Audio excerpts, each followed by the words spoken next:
Kuberan TV நேயர்களுக்கு வணக்கங்கள். Astro ரெங்காவின் வணக்கம். நாம் இப்போ பார்க்குறது ராகு கேது பயிற்சி 2023 to 25 வரைக்கும், அதாவது வரக்கூடிய 2023 25 வரைக்கும் ராகு கேது பயிற்சி என்ன விதமான பலன்களை கொடுக்குது அப்படிங்கிறத பார்க்குறோம். இந்த ராகு கேது பயிற்சி எப்போ நடக்குது அப்படின்னு பார்த்தீங்கன்னா 30/10/2023, அதாவது தமிழ் தேதி ஐப்பசி 13 அன்னைக்கு ராகு கேது பயிற்சி நடக்குது. இந்த ராகு மேஷத்துலேருந்து மீனத்துக்கும், கேது பகவான் துலாத்துலேருந்து கன்னிக்கும் பயிற்சி ஆகிறாங்க. திங்கக்கிழமை துதியை தேதியில் கார்த்திகை நட்சத்திரத்தில் இந்த ராகு கேது பயிற்சி நடக்குது.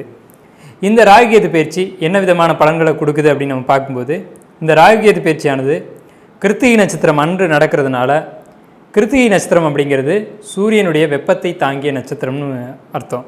அப்போ இந்த நட்சத்திரம் பல அமானுஷ்ய விஷயங்களை தன்னகத்தை கொண்ட ஒரு நட்சத்திரம். இது மேச ராசியில் இருக்கக்கூடிய நட்சத்திரம். மேசராசி எதுலேயுமே முதன்மையான ராசி. அப்போ இந்த ராகு கேது பயிற்சினால் என்ன விதமான பலன்கள் நடக்குது அப்படின்னு பார்க்கும்போது, நம்ம கார்த்திகை நட்சத்திரத்தினுடைய தன்மைகளையும் கொஞ்சம் ஆய்வு செய்ய வேண்டியதாக இருக்குது. இப்போ இந்த கிருத்திகை நட்சத்திரம் அன்னைக்கு வர்றதுனால நம்ம முருகப்பெருமானை வழிபட்டுக்கிறது இந்த ராகு கேது பயிற்சினால் ஏற்படக்கூடிய இடர்பாடுகளிலிருந்து நம்மளை விடுவிக்கிறதுக்கு ஒரு நல்ல ஒரு பாதுகாப்பு அரண் போல் நமக்கு திகழ்து. மாத்திருக்காரகனான சந்திரனை அதிபதியாக கொண்ட கடகராசி அன்பர்களே, இந்த ராகு கேது பயிற்சி பலன்கள் உங்களுக்கு எவ்வாறு இருக்கும் அப்படிங்கிறத நம்ம பார்க்குறோம். இந்த ராகு உங்களுக்கு 9ஆம் இடத்துல வந்திருக்கார். ராகு 9ஆம் இடத்துல வந்து 7ஆம் இடத்தை பார்க்குறார், கேது 5ஆம் இடத்தை பார்க்குறார். கேது உங்களுக்கு 3ஆம் இடத்துல வந்திருக்கார், 5ஆம் இடத்தை பார்வை செய்கிறார், 3ஆம் பார்வையாக. ராகு பகவான் உங்களுக்கு 7ஆம் இடத்தை பார்வை செய்கிறார். இந்த அமைப்பு 9ஆம் இடத்துக்கு வந்திருக்கக்கூடிய ராகு பகவான் என்ன செய்வார்? பாக்கியஸ்தானத்தில் ராகு. பொதுவாக கடகராசிக்காரங்க எப்போவுமே வெளிப்படையாக பேசக்கூடியவங்க. ஏன்னா ஒளி கிரகங்கள் சந்திரனும் சூரியனும். ஸோ வெளிப்படையாக இருப்பீங்க. இப்போதைக்கு வெளிப்படையாக இருக்கிறத குறைச்சிக்கோங்க. ஏன்னா அதனால் சில இடர்பாடுகள் வர்றதுக்கான வாய்ப்புகள் உண்டு. எல்லார்ட்டையும் எல்லாத்தையும் சொல்லிகிட்டு இருக்கக்கூடாது. எங்கே பேசணும், எதை பேசணும், எப்படி பேசணுன்ற விஷயங்கள் இருக்குது. எல்லா இடத்துலையும் எல்லா விஷயங்களையும் பேசும்போது அதனால் சில பிரச்சனைகள் வர வாய்ப்புண்டு. ஏன் அப்படி சொல்கிறோம்னா, அஷ்டமச்சனி கழுத்தை நெரிக்கிற அளவுக்கு கஷ்டங்கள் வர்றதுக்கான வாய்ப்புகள் உண்டு. கடன் பிரச்சனை, கடனுக்கு வட்டி கட்ட முடியலை அப்படின்ற ஒரு அமைப்பெல்லாம் இந்த அஷ்டமச்சனி காலங்களில் வரும். இந்த அஷ்டமச்சனி இருக்குது அப்படின்றதுனால உடனே பயப்படணுன்ற அவசியம் இல்லை. அஷ்டமச்சனியில் தான் நிறைய நற்பலன்களும் நடக்கும்.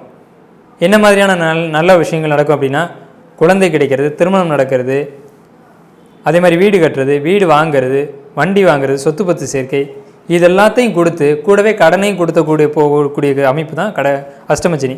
இப்போ அந்த அஷ்டமச்சனி தான் கடகராசிக்கு நடக்குது. ஸோ ஒரு சொத்தையும் கொடுத்துட்டு கடனையும் கொடுத்துட்டு போகும். அந்த கடனை கட்டுறதுக்கான வழியும் கொடுத்துட்டு போகும் அஷ்டமச்சனி. ஸோ அதனால் கவலைப்பட வேணாம். 9ஆம் இடத்து ராகு, 3ஆம் இடத்து கேது. 3ஆம் இடம் அப்படிங்கிறது முயற்சி ஸ்தானம், போகஸ்தானம், அப்படி தைரியஸ்தானம் இதெல்லாம் சொல்லுவோம். அப்போ தைரியத்தில் கொஞ்சம் ஒரு பயம் வரும், மனசில் ஒரு சின்ன பயம் வரும். ஏன்னா 3ஆம் இடத்துல கேது வந்திருக்கிறதுனால தைரியஸ்தானம் கொஞ்சம் பாதிக்கப்படுது. அப்படிங்கிறதுனால தைரியம் இல்லாத ஒரு சூழ்நிலையில் காணப்படுவீங்க. ஏற்கனவே இருந்த தைரியம் எங்கே போச்சு அப்படின்றது மாதிரியான ஒரு அமைப்பில் இருப்பீங்க. 3ஆம் இடம்ன்றது முயற்சி ஸ்தானம் அப்படிங்கிறதுனால எடுக்கக்கூடிய முயற்சிகள் கொஞ்சம் தடையாகி பின்னாடி வெற்றியாகும். அப்போ ஒரு தடைக்கு பின்னாடி ஒரு வெற்றி அப்படிங்கிற ஒரு அமைப்பில் தான் இந்த ராகு கேது பயிற்சி உங்களுக்கான ஒரு அமைப்பாக இருக்குது. உங்கள் ராசிக்கு 10ஆம் இடத்துல குரு 2ஆம் இடத்தை பார்க்குறார், 4ஆம் இடத்தை பார்க்குறார், 6ஆம் இடத்தை பார்க்குறார். இப்போ இந்த அமைப்பு என்ன சொல்லுது அப்படின்னு பார்த்தீங்கன்னா, 2ஆம் இடம் என்றது வாக்கு, தனம், குடும்பம், நேத்திரம்னு சொல்லக்கூடிய இடம். 4ஆம் இடம் அப்படிங்கிறது உடல் ஆரோக்கியத்தையும் குடும்ப விஷயங்களையும், வீடு வண்டி வாகனம் சொத்து பத்து சேர்க்கைக்கான ஒரு இடம். 6ஆம் இடம் என்பது கடன், ருணம், சத்ருஸ்தானம் அப்படின்னு சொல்லக்கூடிய இடம். அப்போ இதெல்லாம் நம்ம கம்பைன் பண்ணி பார்க்கும்போது என்ன விஷயம் தெரியுது அப்படின்னா, புதிய வீடு சேர்க்கை, வண்டி வாகன சேர்க்கை, பொருளாதார வரவு இதெல்லாம் சொல்லுது. அதே நேரத்தில் நோய்கள் ஏதேனும் இருந்துச்சு அப்படின்னு சொன்னால் இந்த சமயத்தில், அதாவது வரக்கூடிய ராகு கேது பயிற்சிக்கு அப்புறம் அந்த நோய்கள் சரியாகும். குறிப்பாக 9ஆம் இடத்து ராகு அப்படிங்கிறது 9ஆம் இடம்ன்றது கால் முட்டிகளை சொல்லக்கூடிய இடம். ராகுன்றது அரிப்பு, இனம் தெரியாத நோய்கள் அப்படின்னு சொல்லக்கூடிய ஒரு அமைப்பு. அப்போ கால் பாதங்களில் காரணமே தெரியாமல் எரிச்சல் வருது, காரணமே தெரியாமல் ஒரு அரிப்பு வருது. இந்த மாதிரியான ஒரு நோய்களை கொடுக்கறதுக்கான ஒரு வாய்ப்புகள் கடகராசிக்கு உண்டு.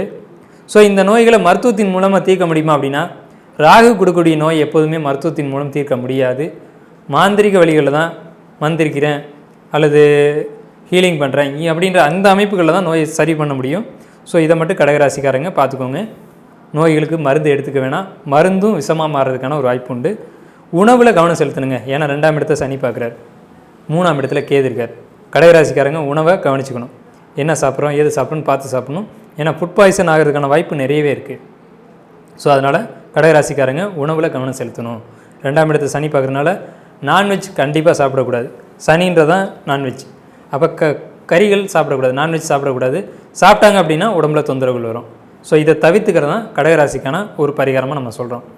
9ஆம் இடத்துல ராகு இருக்குது அப்படின்றதுனால கொஞ்சம் நீண்ட தூர பயணம் பண்ணி ஒரு சர்ப்பமுள்ள கோயில்கள், இப்போ உதாரணத்துக்கு சொன்னோம்னா பண்ணாரி மாரியம்மன், அந்த மாதிரி மாரியம்மன், இந்த மாதிரி நாகங்களை உருவமாக கொண்ட அம்மனை வழிபாடு செஞ்சுட்டு வர்றது அப்படிங்கிறது இந்த அஷ்டமச்சனி அதிலேருந்து விடுபட நல்ல பரிகாரமாக உங்களுக்கு இருக்கும். இந்த கடகராசி அன்பர்களுக்கு இந்த அஷ்டமச்சனி, ராகுகேது பயிற்சி, குரு பயிற்சி, இந்த கிரக அமைப்புகளுக்கு இது ஒரு நல்ல பரிகாரமாக இருக்கும். இதை ஃபாலோ பண்ணுங்கள்.